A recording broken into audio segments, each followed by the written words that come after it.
சில நேரங்களில் சவுக்கு சங்கர் அவர்களை யாரெல்லாம் மிஸ் பண்ணுறீங்க? அதுலேயும் குறிப்பாக இந்த ஃபார்முலா 4 கார் பந்தயம் இரவு நேரத்தில் சென்னையில் வச்சு நடக்க போகுது.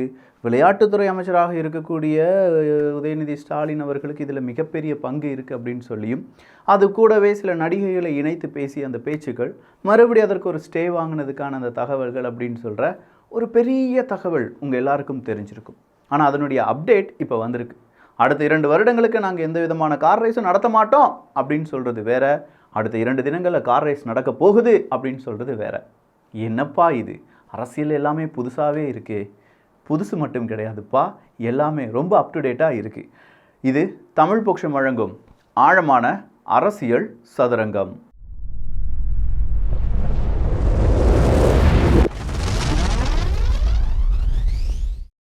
ஸ்பான்சர் கேட்டு மிரட்டும் திமுக. இது சரியா என கேள்விகளை எழுப்பும், இல்லை கேள்விகளை தொடுக்கும், கேள்வி பீரங்கிகளை தொடுக்கும் எடப்பாடி பழனிசாமி அவர்கள். நல்லா இருக்குல்ல? எனக்கும் அந்த மாதிரி டைமிங் ரைமிங்லலாம் பேச வருது, எனக்கு ரொம்ப ஹாப்பியாக இருக்குது. ஆனால் உண்மை இந்த டைமிங் ரைமிங்லாம் கிடையாது, அங்கே இருக்கக்கூடிய கேள்வி தான். எடப்பாடி பழனிசாமி அவர்கள் இன்றைக்கி ஃபார்முலா 4 கார் பந்தயம், அதற்கு தேவையான ஸ்பான்சர்ஷிப்புக்காக தமிழ்நாடு அரசாங்கத்தை சார்ந்தவர்கள் சில முக்கியமான பிஸ்னஸ்மேன்ஸை திடீர்னு மிரட்டுறாங்க. ஸோ அந்த பிஸ்னஸ்மேன்கள்லாம் என்ன செய்வாங்க?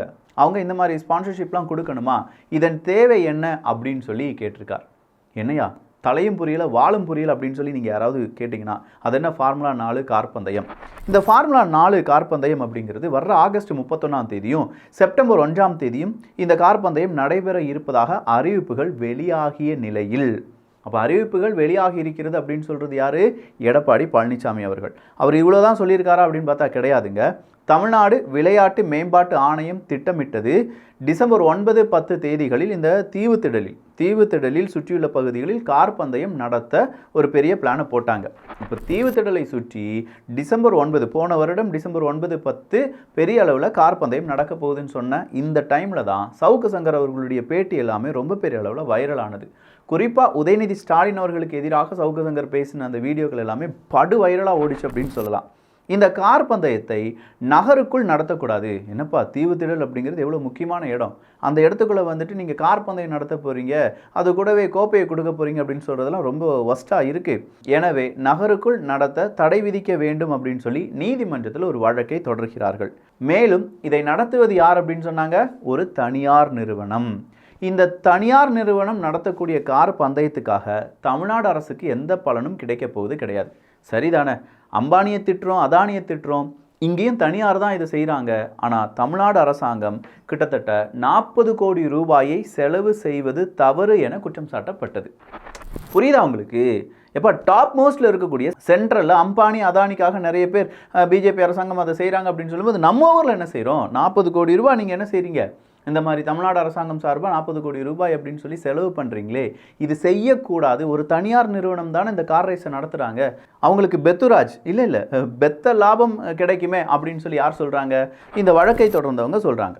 மேலும் பந்தயம் நடக்கும் பகுதிகளில் அரசு மருத்துவமனை இருப்பதால் நோயாளிகளுக்கும் பொதுமக்களுக்கும் பாதிப்பு ஏற்படும் என்பதோடு போக்குவரத்துக்கு இடையூறு ஏற்படும். எனவே இந்த கார் பந்தயத்தை நீங்கள் நிறுத்த வேண்டும் அப்படின்னு சொல்லி தான் மனுவை போடுறாங்க. எந்த மனு? இந்த மனுவை போடுறாங்க. இந்நிலையில் டிசம்பர் மாதம் மிக்ஜாம் புயல் அப்படிங்கிறது அடித்து துவம்சம் பண்ணுது. கடுமையான புயல் மழையை பாதிப்பு ஏற்பட்டுள்ள அந்த ஒரு நேரத்தில் ஃபார்முலா 4 கார் பந்தயம் தள்ளி வைக்கப்பட்டதாக தமிழ்நாடு அரசாங்கம் கூறியது. இல்லைப்பா நாங்கள் நடத்தலை, இன்னும் 2 வருஷத்துக்கு அதை நடத்தலை அப்படின்னு சொன்னாங்க. மேலும் மழை காரணமாக தள்ளி வைக்கப்பட்டு இருந்த ஃபார்முலா 4 கார் பந்தயத்தை ஜூன் மாதத்திற்கு பிறகு நடத்த திட்டமிட்டுள்ளதாகவும் இதற்காக இராணுவம் மற்றும் கடற்படையிடமிருந்து தடையில்லா சான்று பெறப்பட்டதாகவும் செய்திகள் வெளியாகியிருக்கின்றன. ஆகஸ்ட் 31ஆம் தேதி சென்னை அண்ணா சாலையில் ஃபார்முலா 4 கார் பந்தயம் நடக்கும் என அறிவிக்கப்பட்டுள்ளது. தீவுத்திடலில் தொடங்கி பிளாக் ஸ்டாப் ரோடு அண்ணா சாலை வழியாக மீண்டும் தீவுத்திடல் வரை இந்த பந்தயம் நடக்க உள்ளது. இதற்கான ஏற்பாடுகள் செய்யப்பட்டு வருகிறது. இந்நிலையில் ஃபார்முலா 4 கார் பந்தயத்துக்கு ஸ்பான்சர்ஷிப் தருமாறு தொழில் நிறுவனங்களுக்கு திமுக அரசு மிரட்டி வருவதாக அதிமுக பொதுச் செயலாளர் எடப்பாடி பழனிசாமி அவர்கள் விமர்சித்துள்ளார். அப்போ இந்த செய்தி தமிழ்1india.comல வந்திருக்கு. அந்த செய்தி உறுதிப்படுத்தப்பட்ட செய்தி தான். எடப்பாடி பழனிசாமி அவர்கள் அவர் ட்விட்டர் பக்கத்தில் என்ன சொல்லியிருக்காரு, 2 ஆண்டுகளுக்கு சென்னையில் ஃபார்முலா கார் பந்தயத்தை நடத்த மாட்டோம் என்று சென்னை உயர்நீதிமன்றத்தில் உறுதிப்பத்திரம் எழுதி தந்துவிட்டு, யார், தமிழ்நாடு அரசாங்கம் உறுதிப்பத்திரம் எழுதி தந்துவிட்டு கடந்த வாரம் இளைஞர் நலன் மற்றும் விளையாட்டுத்துறை கூடுதல் தலைமைச் செயலாளர் தமிழகத்தில் உள்ள கார் நிறுவனங்களுக்கு ஃபார்முலா கார் பந்தயத்தை சென்னை மாநகரில் நடத்துவதற்கான ஸ்பான்சர்ஷிப் வேண்டி நேர்முக கடிதம் எழுதியுள்ளார். லெட்டர் ரைட்டிங் அப்படிங்கிறது நடந்திருக்கு. இதெல்லாம் சரியா? எவ்வளோ பெத்த லாபம் நடந்தாலும் இதெல்லாம் சரியா அப்படிங்கிற கேள்வியை கேட்டிருக்காங்க. ஸோ இந்த கேள்விக்கு நீங்கள் என்ன மாதிரியான பதிலை கொடுக்க போகிறீங்க அப்படிங்கிறது தெரியலை. எடப்பாடி பழனிசாமி அவர்கள் கேட்டிருக்கார். அடுத்ததாக ஒரு முக்கியமான செய்தி, கடலூரில் பாதாள சாக்கடை கால்வாயில் இறங்கி சுத்தம் செய்யும் ஒப்பந்த ஊழியர். பாதுகாப்பு உபகரணங்கள் இன்றி கழிவுநீர் கால்வாயில் இறங்கிய அவலம். கழிவுநீரில் மூழ்கி அடைப்பை சரி செய்யும் காட்சி அதிர்ச்சியை ஏற்படுத்தியுள்ளது. மாநகராட்சி பாதாள சாக்கடை சுத்தம் செய்யும் உபகரணங்கள் உள்ளதா என மக்கள் கேள்வி. ஆட்சியர், மாநகராட்சி அதிகாரிகள் உடனடியாக நடவடிக்கை எடுக்க வலியுறுத்தல். என்னையா, மனித மலத்தை மனிதனை அள்ளுவது அப்படிங்கிறது, அதற்கு எவ்வளவோ மெஷின் வந்துருச்சு, இல்லை நிறைய உபகரணங்கள் இருக்குது அப்படிலாம் சொல்லி பெரிய அளவில் இந்த செய்திகள் எல்லாமே வெளியிடப்பட்டது. பட் இப்படி ஒரு செய்தி வந்திருக்கே, இது எவ்வளோ பெரிய அவமானம் நமக்கு. அதுவும் அந்த மாடல் அரசாங்கத்துக்கு எவ்வளோ பெரிய அவமானம் அப்படிங்கிறது உங்களுடைய பார்வைக்கு விட்டு விடுகிறேன். அடுத்ததாக, கழக பொதுச் செயலாளர் புரட்சித் தமிழரின் ஆணைக்கிணங்க மின் கட்டண உயர்வு மற்றும் நியாய விலைக்கடை முறைகேடுகளை கண்டித்து நடைபெற்ற ஆர்ப்பாட்டம். திருச்சி மாநகர மாவட்ட கழகம். கல்யாணசுந்தரம் அவர்கள் ரொம்ப நாட்களுக்கு பிறகு கல்யாணசுந்தரம் அவர்களுடைய ஸ்பீச், அதுவும் அதிமுகவில் இருந்து திமுகவை விமர்சையாக ரொம்ப பெரிய அளவில் கண்டித்திருக்கிறார் கல்யாணசுந்தரம் அவர்கள். எந்த மாதிரியான விமர்சனங்கள் வைத்திருக்கிறார்? நீங்கள் மின் கட்டணத்தை குறைப்பீர்கள் அப்படின்னு சொல்லி தான் ஆட்சிக்கு வந்தீங்க. அதிமுகவின் ஆட்சியின் போது மின் கட்டணம் இருந்தது, அதை விட நாங்கள் கம்மியாக தருவோம் அப்படின்னு சொல்லி வந்தீங்க. 3 முறை மின் கட்டண உயர்வை ஏற்றிட்டீங்க. கேட்டால் சென்ட்ரல் அரசாங்கம் எங்களை ஏற்ற சொல்கிறாங்க, நாங்கள் ஏற்றுறதை விட வேறு வழி என்ன இருக்குது அப்படின்னு சொல்லி சொல்கிறீங்க. இதை மட்டும்தான் நீங்கள் ஏற்றுனீங்களா? சொத்து வரி ஏற்றுனீங்க. அதே மாதிரி அடுத்ததாக இன்னும் நிறைய பணம் அப்படிங்கிறத மக்களிடம் இருந்து பிடுங்குறீங்க.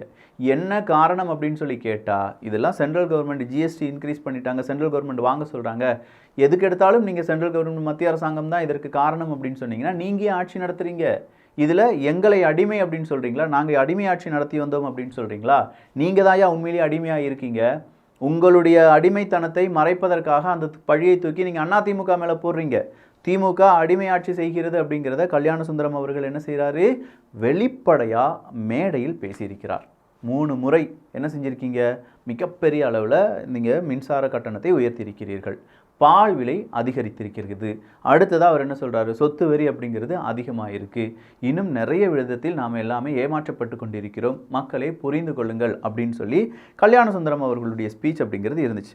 நான் 2-3 தினங்களுக்கு முன்னாடி கார்த்திக் சிதம்பரம் அவர்களை பற்றி பாராட்டியிருந்தேன். என்னதான் இருந்தாலும் அந்த மனுஷன் உண்மையை பேசிடுறாருயா, காங்கிரஸுக்குன்னு தனியாக கெத்து இருக்குது, காங்கிரஸ் என்ன செய்யணும் என்ன செய்யக்கூடாது அப்படிங்கிறதெல்லாம் நாங்கள் தீர்மானித்துக் கொள்கிறோம், கூட்டணியிலே இருந்தாலும் கூட்டணி கட்சி ஏதாவது தவறு செய்யும் போது அதை தட்டி கேட்க வேண்டும் அப்படின்னு சொல்லலாம் கார்த்திக் சிதம்பரம் அவர்கள் பேசினாங்க.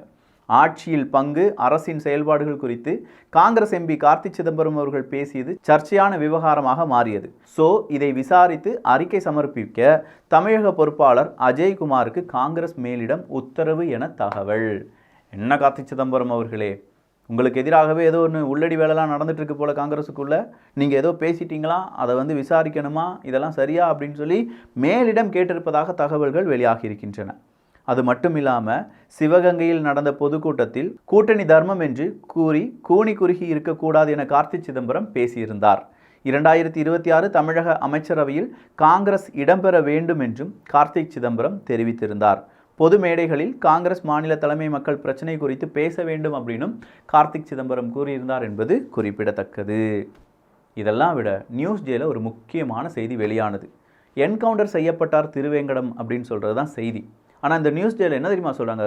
கனம் போலீஸ் அதிகாரிகள் இந்த நியூஸ் டேல போட்டிருக்கிற செய்தி என்னென்னா, நீங்கள் திருவேங்கடத்துக்கு ஒரு அட்ரஸ் கொடுத்துருப்பீங்கள்ல, அந்த அட்ரஸுக்கு போய் பார்த்தா அந்த திருவேங்கடம் இறந்து 10 மாதத்துக்கு மேலே ஆயிடுச்சான். இறந்த திருவேங்கடத்தை நீங்கள் எப்படியா என்கவுண்டர் போட்டிங்க அப்படின்னு கேட்டால், எங்கள் அப்பா குடிச்சே செத்துட்டாரு, ஆனால் இந்த திருவேங்கடம் தான் ஆம்ஸ்ட்ராங் அவர்களுடைய கொலைக்கு காரணம் அப்படின்னு சொல்லி எங்கள் குடும்பத்தை சுத்து போடுறாங்க. என் அப்பாவுக்கும் அந்த திருவேங்கடம் அப்படின்னு சொல்கிற அந்த ஆளுக்கும் எந்த சம்மந்தமும் கிடையாது, ஆனால் எங்கள் அப்பாவினுடைய பெயர் திருவேங்கடம் தான், என்னையா இப்படி செஞ்சிட்டீங்க அப்படின்னு சொல்லி அந்த 10 மாதத்துக்கு முன்னாடி இறந்து போன குடியால் இறந்து போன திருவேங்கடம் அவர்களுடைய மனைவியும் மகன்களும் என்ன செய்கிறாங்க, கதறாங்க. அப்போ இதில் ஏதோ ஒரு பிரச்சனை நடந்துக்க, எங்க ரவுடிகள் அப்படின்னு சொல்கிறீங்க, அந்த ரவுடியை சுட்டு கொண்டுட்டாருன்னு சொல்கிறீங்க, எவ்வளோ பெரிய சென்சேஷனான நியூஸ்.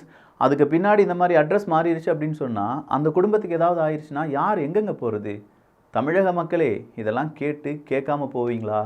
என்னையா இவ்வளோ நடந்திருக்கா, நமக்கு எதுவுமே தெரிய மாட்டேக்கே, நாம் அந்த சீரியலை பார்க்குறோம், இந்த படம் நாளைக்கு ரிலீஸ் ஆகுதுன்னு சொல்லி நிறைய அப் டு டேட்டான இன்ஃபர்மேஷனை போட்டு நம்மளை டைவர்ட் பண்ணுறாங்களா அப்படின்னு கேட்டால், இப்போவாவது உணர்ந்தீர்களே, டைவர்ட் தாயா பண்ணுறாங்க.